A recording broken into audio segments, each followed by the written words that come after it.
Le travail des clés fait partie intégrante de l'étude du karaté, notamment du karaté jutsu. C'est la partie Goshin, Goshin qui signifie tout simplement défense de soi, ou bien finalement self-défense.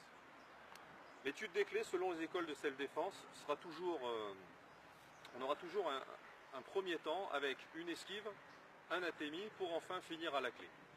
Je ne partage pas nécessairement cet avis et je vais vous expliquer un petit peu pourquoi. Sur une saisie, à la gorge par exemple, si je suis ici et que je viens mettre un atemi, forcément il y aura un relâchement de la saisie. Donc ma clé je ne pourrai pas la faire. Alors si l'atemi est suffisant, pourquoi pas m'arrêter là. Mais l'idée c'est quand même de pouvoir faire un contrôle de la personne en travaillant sur son bras, son poignet ou éventuellement son coude. Donc si l'on met un atemi sur une technique de saisie, il convient de contrôler dans un premier temps la saisie, de pouvoir bouger et ensuite de faire un atemi. Par la suite, on pourra maîtriser éventuellement la personne. Le travail des clés est sans doute le travail le plus précis dans les arts martiaux, tant sur la position des doigts, des mains et le mouvement de rotation éventuellement des bras ou des avant-bras.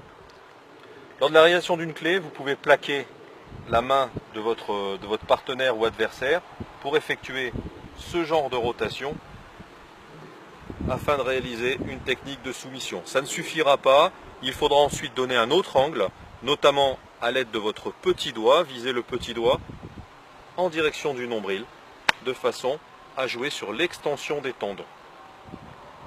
Autre possibilité de clé, c'est sur une saisie en venant plaquer le pouce sur le dessus de la main, les doigts sur le pouce du partenaire et on aura toujours cette rotation d'avant-bras, de poignet, de façon à maîtriser, contrôler le poignet, agir sur les ligaments et enfin descendre pour créer la distension et le travail de soumission.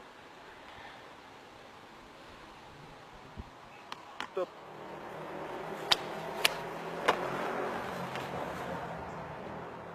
Petite précision dans le travail des clés, la chute est juste une porte de sortie lors de la réalisation d'une clé ou quand on subit une clé.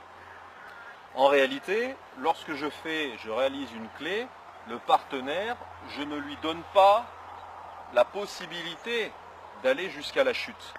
Mais s'agissant d'un adversaire, je serai dans cette situation ici où là je viens descendre pour pouvoir agir sur une douleur, créer une rupture au niveau des tendons. Donc la chute sur une clé n'est pas une finalité, ou la finalité n'est pas la chute, mais la finalité de la clé, c'est bien de détruire une partie des tendons pour mettre hors de combat un adversaire éventuel.